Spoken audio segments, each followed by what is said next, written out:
तो चलो दोस्तों शुरू करते हैं ना।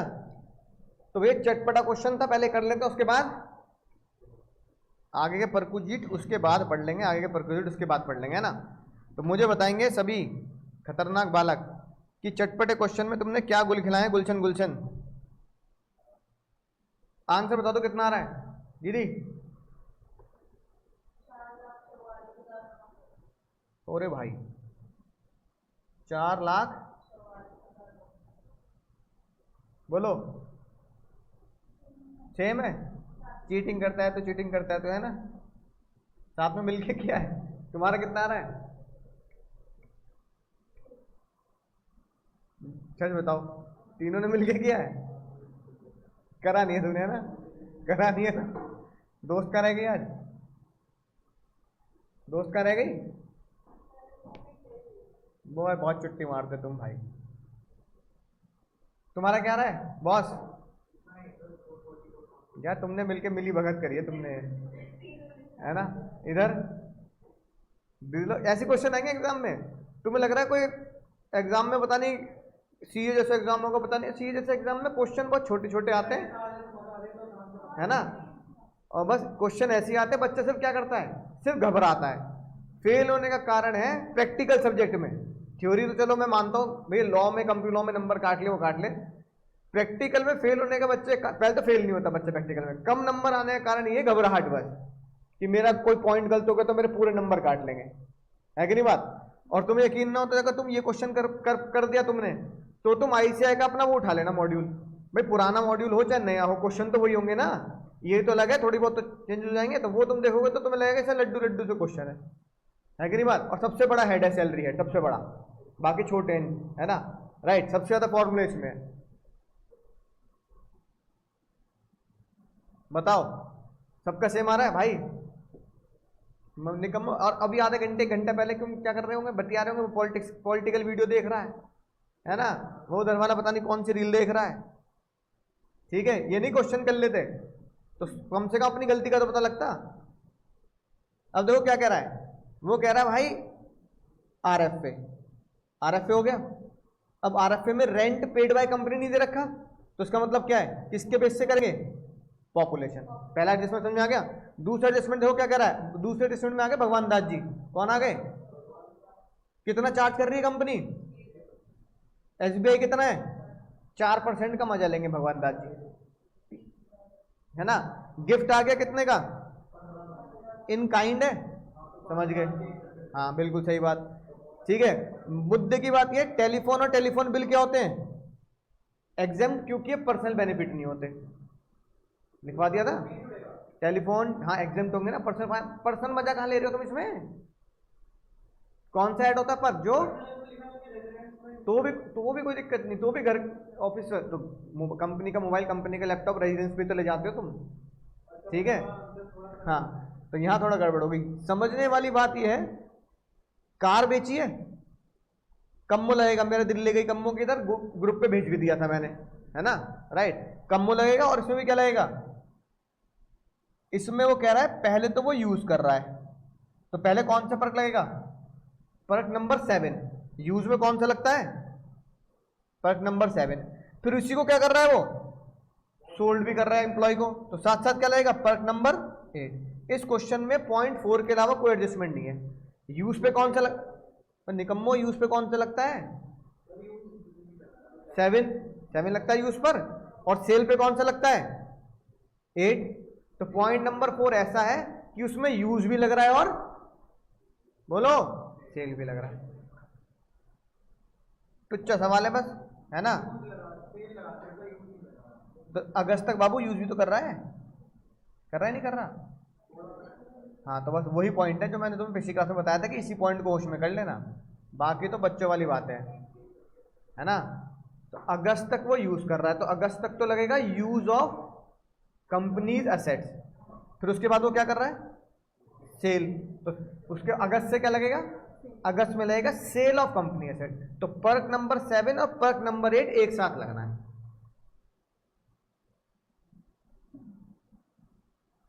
चलो भाई कर लेते हैं ना, चलो मैं यही करा देता हूं, साथ साथ दिखता भी रहेगा, है ना। क्वेश्चन तो पढ़ ही लिया है, अब देखेंगे भाई लोगों,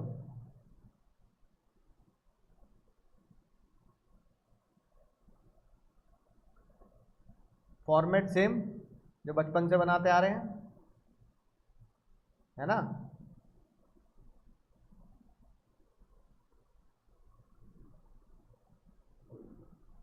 कैलकुलेशन ऑफ ग्रॉस सैलरी या net salary for mister papad for the previous year, जो हमारे एग्जाम में आ रहा है, ठीक है। यहाँ लिख दिया पर्टिकुलर्स, यहाँ लिख दिया टैक्सेबल अमाउंट, आउटर कॉलम में जो टैक्सेबल होगा, ठीक है ना। क्वेश्चन में वो कह ही नहीं रहा कि टोटल इनकम निकालो, तो 5 हेड लगाने की जरूरत नहीं है, ना ही हमें टैक्स लायबिलिटी निकालनी। अब मुद्दे की बात आती है, सर सबसे पहले ढूंढो बेसिक कितनी है। बेसिक है क्वेश्चन में कितनी दे रखी है, तो क्वेश्चन साइलेंट है तो क्या मानते हैं, बंदा पूरे 12 महीने काम कर रहा है, तो 25 इंटू 12, डीए नहीं है, डीए भी नहीं है, कमीशन भी नहीं है, बोनस भी नहीं है, प्रोविडेंट फंड भी नहीं है, ठीक है। और मैं इधर बात है, क्योंकि ये परक्विजिट्स का क्वेश्चन मैंने तुम्हें दिया है, तो इसमें अलाउंसेस भी नहीं है, तो अलाउंसेस जानबूझ के नहीं डाले, पर एग्जाम में तुम्हें अलाउंसेस मिलेंगे, तभी तो अलाउंस और पर्क का क्वेश्चन बनेगा एक साथ, है ना। तो एग्जाम में हम क्या एक्सपेक्ट करेंगे कि अलाउंस पर्क सेक्शन 16 के रिडक्शन का मिक्स क्वेश्चन आएगा, है ना। ये मत सोचो अलाउंस का लगाएगा पर्क, मिक्स क्वेश्चन आएगा टोटल, ठीक है। तो हमें अलाउंस और पर्क के साथ जोड़ के एग्जाम में तैयार रहना है। फिर आया हमारा पर्क का चैप्टर। पर्क के टॉपिक में हमें सबसे पहला पर्क क्या मिल रहा है, रेंट फ्री अकोमोडेशन, जिसे हम वर्किंग नोट में निकालते हैं। तो वर्किंग नोट नंबर 1 के अकॉर्डिंगली, वर्किंग नोट नंबर 1 के अकॉर्डिंगली जब अगले पेज पे जाएंगे, है ना, अगले पेज पे जब जाएंगे एग्जाम में, तो क्या लिखेंगे, बीच में हेडिंग डालेंगे वर्किंग नोट। तो वर्किंग नोट नंबर 1 के हेडिंग क्या डालेंगे, calculation of taxable rent free accommodation कितना होता है। फिर हम पहले नोट डालेंगे, as the employee resides, employee की जॉब से कोई लेना देना नहीं होता आरएफए का, जॉब वो दिल्ली में कर रहा है, रह कहाँ रहा है ये इंपॉर्टेंट है ना। तो as the employee reside in Delhi, therefore it is assuming that the population of Delhi is more than, है ना, therefore is taxable RFA is equal to 10% of salary. तो मुझे उम्मीद है तो तुमने निकाल लिया होगा सर। तो 10% ऑफ सैलरी का मतलब सैलरी के मसाले लिखने के नंबर है, वरना नंबर नहीं मिलेंगे, डायरेक्ट मत लिखना। बेसिक प्लस डीए परसेंटेज वाला, commission any plus all, basic D commission plus bonus plus all taxable allowance, जितने भी टैक्सेबल अलाउंस है। इत्तेफाक से हमारे क्वेश्चन में कोई भी अलाउंस नहीं दे रखा। अगर मेडिकल अलाउंस होता, लंच अलाउंस होता, तो उसको हम कंसिडर करते, जैसे हमने पिछले वाले क्वेश्चन में किया था। तो आरएफए वाले क्वेश्चन तुम जानते हो कैसे करना है। तो हम अगर देखें तो 10% ऑफ बेसिक है कितनी, 3 लाख, डीए भी नहीं है, कमीशन भी नहीं है, टैक्सेबल अलाउंस भी नहीं है, कोई मॉनिटरी पेमेंट भी नहीं है। तो 10% ऑफ 3 लाख कितना आ गया बाबू, 30,000। तो रेंट फ्री अकोमोडेशन कितना हुआ, 30,000। और 30,000 को किससे कंपेयर करते हैं हम, जो मैंने तुम्हें फॉर्मूला लिखवाया था, है ना राइट। फॉर्मूला क्या लिखवाया था, पिछले साल का RFA of the previous year, है ना, प्रीवियस ईयर, मेरे प्रीवियस ईयर से पिछला वाला ईयर जो होगा, हाँ, तो कोई डेटा नहीं है, ठीक है, into inflation point of my year divide by inflation point of previous year, which ever is less. अब क्योंकि पुराने ईयर का मुझे आरएफए क्वेश्चन नहीं दे रहा, तो मैं ये अज्यूम करता हूं कि पुराने ईयर में एम्प्लॉय के पास आरएफए था ही नहीं, यानी उसकी कंपनी ने उसे पिछले साल, मेरे प्रीवियस ईयर में तो उसे आरएफए दिया है, लेकिन पिछले साल उसे आरएफए नहीं दिया। अगर पिछले साल आरएफए नहीं दिया तो क्या मानेंगे, नॉट एप्लीकेबल। क्या मानेंगे बाबू, नॉट एप्लीकेबल। तो नॉट एप्लीकेबल और 30,000 विच एवरेज लेस क्या होगा, 30,000, है ना। इनकम टैक्स में अगर कोई डेटा ना दिया हो, कोई इंफॉर्मेशन ना दी हो, तो उसे कभी भी निल नहीं मानते। क्या नहीं मानते, तो बच्चा क्या गलती करता है, 30 और पिछले साल का निल, विच एवरेज लेस निल। तो फिर तो तुमने ताई का पर्पस डिफीट कर दिया ना। ताई कह रही है भाई 30,000 के आरएफए मुझे क्या दे, टैक्स दे, और तुम पिछले साल का डेटा निल मान के विच एवरेज लेस क्या कर दोगे, निल। तो ताई कहेगी यार मेरी पहली गलती, विच एवरेज लेस किया मैंने, मुझे क्या करना चाहिए था, विच एवरेज हायर, है ना। और दूसरी गलती तुम्हारी, अगर लेस कर भी दिया तो किसी चीज की वैल्यू ना होना कभी भी निल कैसे मान सकते हो, ये बताओ, निल नहीं मानने का, है ना। तो इनकम टैक्स में मोस्ट, मैं तुम्हें बता दूंगा कहां कहां पे हम नॉट एप्लीकेबल मानते हैं। तो यहां पे हमें क्या मानना है, नॉट एप्लीकेबल। तो हमें इनकम टैक्स से पर्पस डिफीट नहीं करना, तो विच एवरेज लेस क्या मानेंगे, 30। तो आरएफए के तुम सभी बच्चों ने वैल्यू बिल्कुल सही निकाली, 30,000, है ना। अब तुम्हें टुच्चे टुच्चे लग रहे होंगे सर सैलरी की बातें। उसके बाद क्या है सर हमारा, गिफ्ट, गिफ्ट ले लेते हैं भाई। 15,900 इन काइंड में था, ताई ने बोला 5 माइनस कर दूं, कितना आ गया? 10,900 गिफ्ट हो गया। लो भाई, तीसरा क्या ले लें हम? तीसरा क्या ले लें? टेलीफोन बिल भी मैं क्या लिख देता हूं? Telephone, telephone bill, internet, laptop, mobile, जो भी कंपनी तुम्हें दे रही सब क्या होता है? एग्जेम्प्ट होता है। चौथा ले लेते हैं। अब है मजेदार बातें भाई। चौथा ले लेते हैं क्या? बोलो। पहला पॉइंट नंबर 4 तुम्हें बताता हूं, चलो। अब देखो पॉइंट नंबर 4 में हुआ क्या, इसको ध्यान समझना, डायग्राम को जो मैं बना रहा हूं। 1 अप्रैल जो मेरा प्रीवियस ईयर है, उस 1 अप्रैल में पॉइंट नंबर 4 में कहा गया कि वो यूज कर रहा है कैमरा जो कंपनी का है। फिर उसने सेम कैमरा परचेज कर लिया कब? 1 अगस्त को, ठीक है। और उससे पहले क्या कर रहा है? वो यूज कर रहा है। तो पहले अप्रैल आएगी मेरे प्रीवियस ईयर की, अप्रैल में वो क्या कर रहा होगा? फिर मई आएगी, फिर जून आएगी, फिर जुलाई आएगी, फिर क्या आएगा? 1 अगस्त। मुझे बताओ इन महीने में वो कैमरे के साथ क्या कर रहा है? यूज या बेच रहा है? उसे यूज कर रहा है भाई। एक कैमरा कंपनी ने मुझे दे रखा है, मुझे इतना पसंद आया, इतना पसंद आया, मैंने अगस्त में कंपनी को बोल दिया भाई अब मेरा इसके बिना दिल नहीं लगता। अब तुम क्या कर दो? मेरे मन में रह रह के दर्द उठता है, पता नहीं कब कंपनी वापस मांग ले, कब कंपनी वापस मांग ले। काम करो तुम मुझे बेच दो। तो ये मेरा दर्द कब छलका कंपनी के सामने? अगस्त में। अगस्त तक मैं क्या कर रहा था? तो बस इसका मतलब यहां कौन सा फर्क लगेगा? यूज ऑफ कंपनी एसेट वाला फर्क लगेगा। फिर 1 अगस्त को कंपनी ने मुझे वो क्या कर दिया? सेल कर दिया। अब यहां कौन सा फर्क लगेगा? फर्क number 8 transfer of company asset, और यहां कौन सा लगेगा? फर्क number 7 use of company asset. दोनों ही फर्क तुम्हारी किताब में दे रखे हैं। अब बताओ कितने महीने यूज किया? अप्रैल, मई, जून, जुलाई। कितने महीने बाबू? 4 महीने, है ना। यूज में हम कौन सा, यूज में हम गाना गाते हैं मेरे दिल ले गई हुई कम्मो किधर, है ना। यूज में कौन सा गाना गाते हैं? कम्मो। अब ये बताओ कैमरा, सी से कंप्यूटर, एम से मोटर कार, ओ से अदर, किस में आएगा? हाँ सॉरी, यूज में नहीं गाते, किस में गाते हैं? हाँ सेल में कम्मो गाते हैं ना। हाँ बिल्कुल सही बात। तो अगर कंपनी का कैमरा यूज किया है तो किस में आएगा? सिंपल सा, ये देखो लिखी बात, ये रहा यूज, है ना। कंप्यूटर लैपटॉप छोड़ दो, उसमें तो नील है क्योंकि वो क्या है? पर्सनल फर्क नहीं है। पर इसके अलावा कैमरा जो एसेट है उसमें क्या है? 10%, ठीक है। या फिर कंपनी ने क्या दे रखा हो? किराए पे लेके दे रखा हो, तो कंपनी ने किराए पे लेके दिया नहीं है। 10% ऑफ एक्चुअल कॉस्ट निकाल दो भाई, कितना आ गया बाबू? लिख दोगे नोट? तो ये वर्किंग नोट में मुझे नोट नंबर 2 डालना पड़ेगा। आईसीआई किताब देखोगे तो इस बात को क्या लिख रखा है? पूरा 3-4 लाइन में एक्सप्लेन कर रखा है। when the employee use the assets of the company then as per section 17, है ना, परक्विजिट्स के रूल्स के हिसाब से। ये क्या है बाबू? रूल्स है। रूल्स हमें इंटर में याद नहीं करने होते, है ना। ये लिखा है ना रूल 3, 7, ये तो ये हमें इंटर लेवल पे याद नहीं करने आपको, ठीक है ना। ये फाइनल लेवल में याद करते हैं, सेक्शन याद कर लो वो बहुत है बस, इंटर लेवल पर। तो section 17 as per rules of section 17, if there is a use of asset by the employee then use is taxable as 10% of actual cost। भाई एक्चुअल कॉस्ट कितनी थी कैमरे की? 60,000। 60,000 का 10%,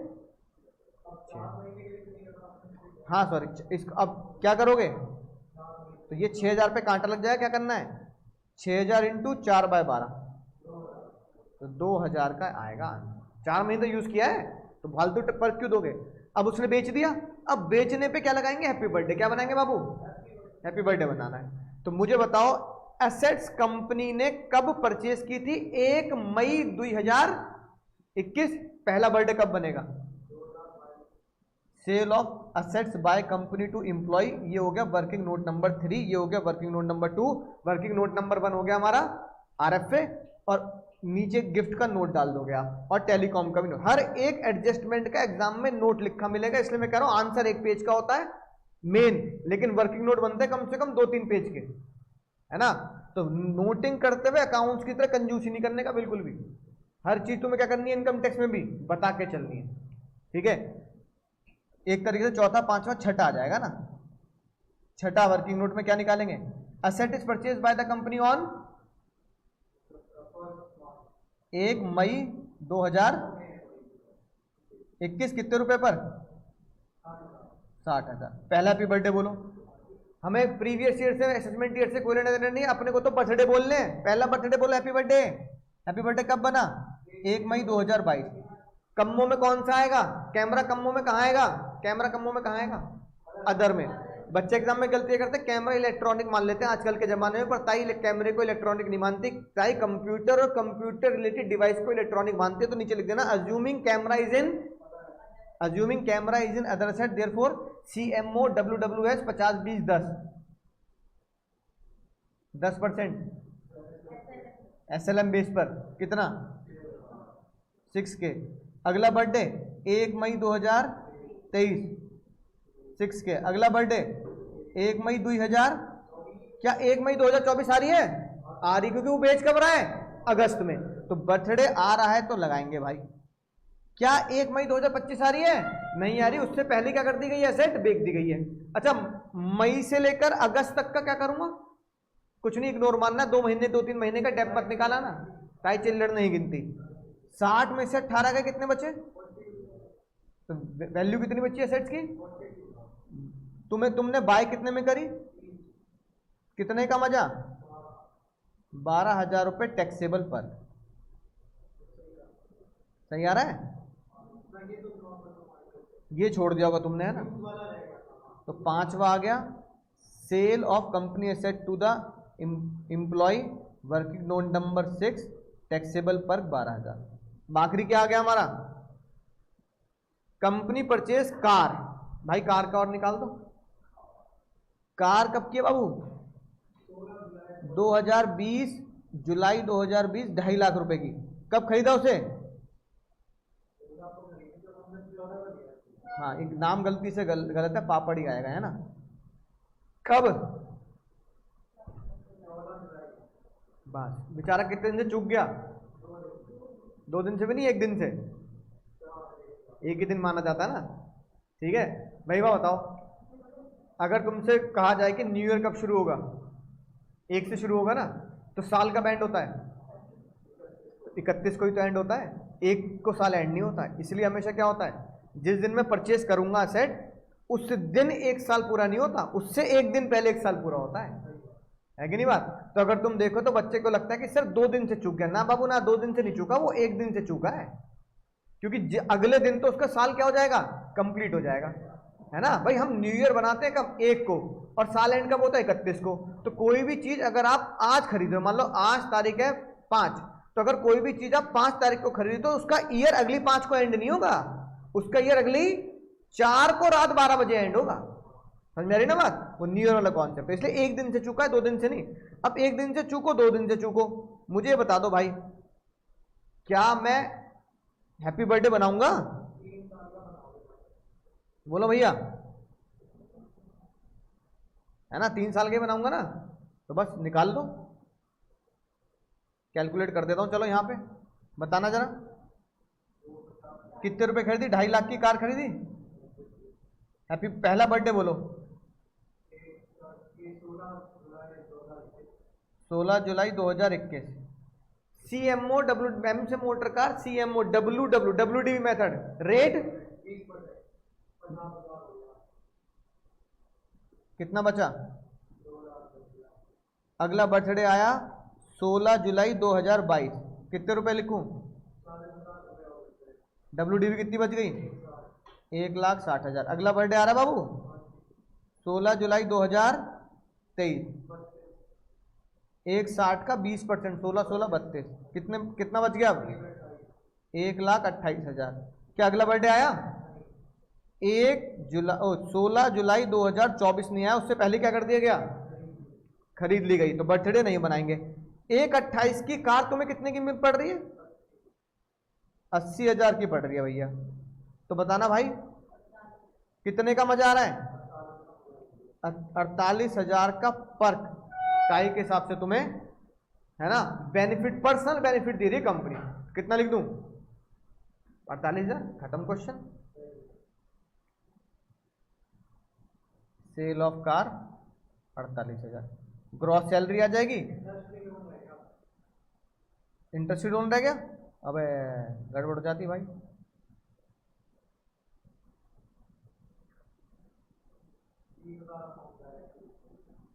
इंटरेस्ट फ्री लोन कैसे निकाला?